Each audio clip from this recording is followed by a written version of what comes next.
De retour au bulletin, c'est maintenant l'heure de notre coup de chapeau de la semaine. On se déplace dans Villeray-Saint-Michel, Parc Extension, où la Bibliothèque Le Prévost organise des activités dédiées aux personnes sourdes et malentendantes. La particularité, c'est que ces activités sont organisées par le premier bibliothécaire sourd du Québec, et nous l'avons aujourd'hui avec nous, et on lui décerne notre coup de chapeau, Marc-André Bernier. Marc-André, bonjour. Bonjour. Alors, je tiens à préciser à nos téléspectateurs que nous avons aussi en studio M. Paul Boursier, qui est interprète et qui va nous aider donc à communiquer dans la langue des signes du Québec avec M. Bernier. M. Boursier, bonjour. Bonjour. Merci d'être avec nous. Merci, je vous en prie. Alors, dans un premier temps, à quand remonte donc votre problème de surdité? C'est quelque chose qui était à la naissance, que vous aviez à la naissance? Oui, je suis né sourd dès la naissance. Donc, j'ai aussi un frère qui est sourd. Donc, on ne connaît pas les raisons. Mais, donc, j'ai fait mon école élémentaire et secondaire dans une école de sourds, dans une école spéciale de sourds dans la ville de Québec. Quand j'ai eu fini mon secondaire 5, je suis aménagé ici à Montréal pour continuer mes études au Cégep, puis à l'Université de Montréal, où j'ai obtenu un bac par cumul. Et ensuite, je suis allé en biblioéconomie à l'Université McGill, où j'ai obtenu ma maîtrise. Donc, vous avez... Et j'ai trouvé mon travail ensuite à la Bibliothèque Le Prévost. Et depuis ce temps-là, je travaille à cet endroit. Je veux revenir avec vous sur votre parcours étudiant parce que, bon, au primaire, au secondaire, bon, vous étiez, comme vous le disiez, dans des écoles spécialisées pour les malentendants dans la ville de Québec. Le cégep et l'université, ça s'est fait dans des classes grand public, disons ça comme ça. Est-ce que vous aviez, j'imagine, vous aviez l'aide d'interprètes pour être capable de comprendre le contenu, ce que les enseignants disaient? Oui, en effet. C'était au Cégep du Vieux-Montréal. Et le Cégep du Vieux-Montréal avait un mandat de donner des services aux étudiants handicapés. Le nom du service est le SAID, donc Service d'aide à l'intégration. Donc, on avait des services d'interprétation qui nous accompagnaient dans les classes. Et l'ensemble des classes, c'était des étudiants réguliers, des étudiants attendants. Et pour les cours de philosophie, d'anglais et de français, on avait l'enseignement dans des groupes homogènes, uniquement composés de personnes sourdes. Dans la grande majorité des cours, on était intégrés avec des interprètes. Et à l'université, ça a été la même chose. Donc, on était intégrés dans des classes régulières et on avait le soutien d'un interprète. Donc, on avait les mêmes travaux, on doit répondre aux mêmes exigences. La seule différence, c'est qu'il y a un interprète à côté du prof qui nous traduit ses propos. Donc, j'ai pu obtenir ma maîtrise, un peu comme les autres étudiants obtiennent le diplôme. Il faut préciser quelque chose, c'est que la langue dans laquelle vous vous exprimez en ce moment, qui est la langue des sourds du Québec, la LSQ, c'est bien ça? Et oui. Vous avez étudié à McGill pour votre maîtrise. C'est pas la même langue en anglais qu'en français. Est-ce que ça a nécessité des adaptations? J'imagine l'apprentissage d'une autre langue, comme un francophone qui va étudier à McGill doit apprendre l'anglais. Au Québec, au Canada, il y a 2 langues signées.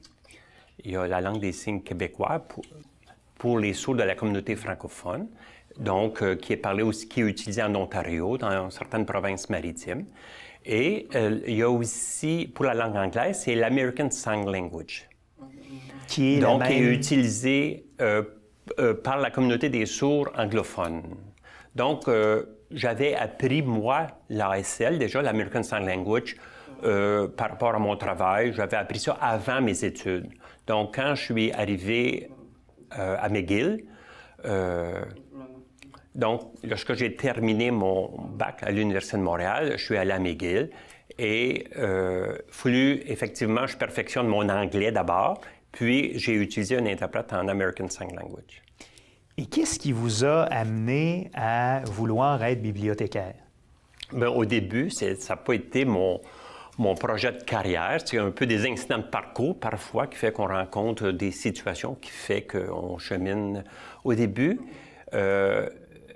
je voulais m'en aller davantage comme archiviste.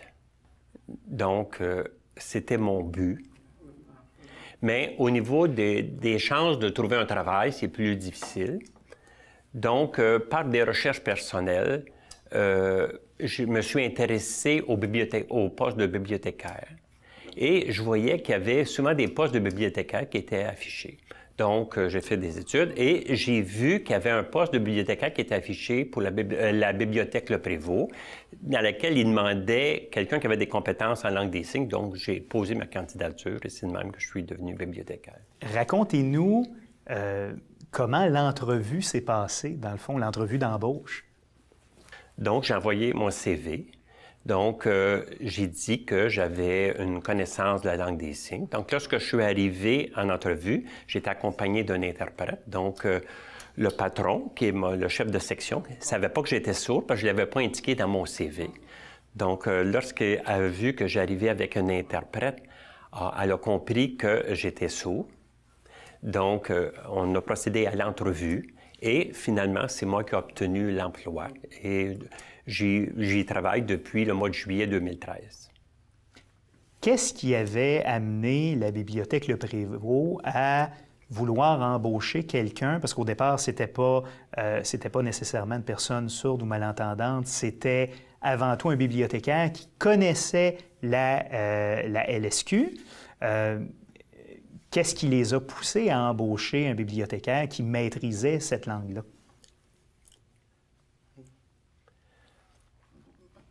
Donc, la bibliothèque Le Prévost, dans le fond, est située au cœur du territoire qui est beaucoup occupé par la communauté des sourds. Il y a plusieurs organismes de la communauté des sourds. Donc, Villeray est au cœur de cette communauté-là. Donc, les gens de la bibliothèque étaient au courant qu'il y avait une communauté à desservir, mais que la bibliothèque n'était pas équipée, effectivement, pour offrir un service de qualité vraiment, pour développer des projets pour cette communauté-là. Donc, c'est pour ça qu'il avait affiché un poste dans lequel il demandait des connaissances en langue des signes pour pouvoir établir un pont, justement, avec la communauté des personnes sourdes. Il y a plusieurs organismes. La raison est tout simplement, c'est historique. Depuis 100 ans, il y a eu l'Institution des sourds qui était sur la rue Saint-Laurent. Donc, il y a eu aussi des écoles, l'école élémentaire et dans Villeray, l'école secondaire Lucien Pagé aussi. Donc, et il y a le centre de loisirs aussi qui est dans ce quartier-là. Donc, la Maison des sourds qui s'est construite par après. Donc, vraiment, il y a un centre aussi d'alpha pour la communauté des sourds. Donc, la bibliothèque était au cœur de tous ces organismes-là. Donc, elle voulut, c'était son idée de créer des liens pour desservir cette communauté-là, qui était quand même très présente. Et une des statistiques qui m'a frappé, c'est qu'il y a une proportion importante d'adultes sourds qui sont des analphabètes fonctionnels. Comment se fait-il qu'on se retrouve dans une situation comme celle-là? Il faut comprendre que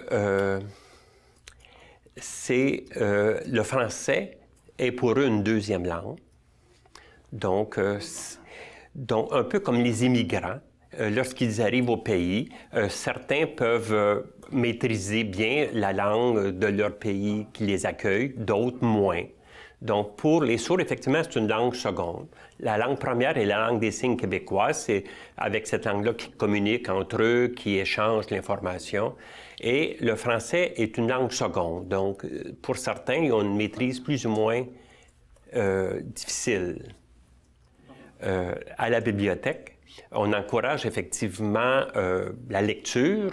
Donc, pour les sourds, il y avait une certaine réticence parce qu'eux avaient peu de connaissances concernant la maîtrise de la lecture. Donc, on les a d'abord leur permis de venir à la bibliothèque, prendre connaissance de livres, donc par différentes activités, des fois qui sont offertes à l'ensemble de la population et sont offertes par eux à l'aide d'un interprète ou des activités spécifiquement pour eux. Donc, pour les initier à fréquenter la bibliothèque, à s'approprier des services de la bibliothèque. Et aussi, il y a des mythes pour les sourds. la bibliothèque, c'est pour des érudits, des gens très instruits, des gens plus éduqués qu'eux. Donc, il fallait combattre ce mythe-là. Donc, à la bibliothèque, ils peuvent lire les journaux, ils peuvent regarder des DVD qui sont sous-titrés, ils ont accès aussi à des livres numériques, donc un ensemble de services qu'eux ignoraient. Donc, ma présence a fait en sorte qu'ils se sont appropriés des services que les bibliothèques offrent. Et d'ailleurs, en terminant, votre équipe, l'équipe où vous travaillez, donc la Bibliothèque Le Prévost, a reçu plusieurs reconnaissances jusqu'à maintenant, des mentions, des prix. Quelles sont ces reconnaissances? Donc, après 2 ans de travail à la bibliothèque, ça a eu un impact dans la communauté, effectivement. Et on a participé au congrès du milieu des bibliothécaires, milieu de documentation, qui nous ont donné le prix Innovation. Donc, qui a été offert par le milieu documentaire du Québec pour l'originalité, le fait qu'on adapte et qu'on offre des services en langue des signes. Donc, c'est la première bibliothèque du Québec, ou je pense du Canada, qui offre des services spécifiques aux personnes sourdes en 2014. Et le deuxième prix qu'on a reçu, c'est le prix Ovation des municipalités. Donc, c'était à l'occasion des assises de l'Union des municipalités du Québec, qui décernait des prix pour un organisme qui s'est distingué. Donc, on a obtenu le prix Ovation de l'Union des municipalités du Québec également. Donc, pour aussi, l'Union des municipalités voulait montrer aux autres villes aussi qu'il y a des possibilités d'offrir des services à des clientèles différentes. Donc, c'était pour la raison. Et j'espère qu'effectivement, plus tard, d'autres villes vont imiter ce que la Bibliothèque Le Prévost fait, puis vont offrir des services adaptés en langue des signes pour faire en sorte que l'ensemble des sourds sur le territoire du Québec ont accès aux bibliothèques, aux services donnés par les bibliothèques. Bien, écoutez, c'est d'une part d'une très belle initiative et c'est un beau parcours de vie que le vôtre.